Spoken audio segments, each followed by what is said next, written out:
everyone, welcome back to Sunday Live Channel. Thank you so much guys for tuning in. I'm here to update you of what's going to happen on Isibaya from the 30th to the 4th of December 2020 on Monday. While the tension between Mabui and Caesar intensify, Pumele takes steps to get Mpihlangene off her back. Fezile has an important request from Kabai on Tuesday. Dwedle found himself caught between her two families. An interrogation at Komanzin threatened to blow things wide open. Sihle thinks she might have a plan to save Dabula on Wednesday. Sihle comes up with a plan to help Dabula by harming Melusi. Begumuzi's advice almost land Thandi in hot water. Skaleni and Melusi find themselves in hot water with Mkabayi on Thursday. Mpihlangene threatens Fenyang. Ntwentle and Sihle battle it out. The Zungus are shocked to learn who threw Melusi under the bus on Friday.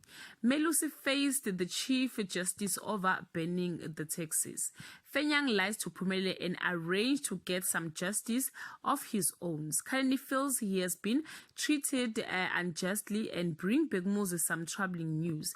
Guys, this is all I have for today. You can leave your comment below and share your thoughts. Till we meet again, I love you so much, guys. Bye.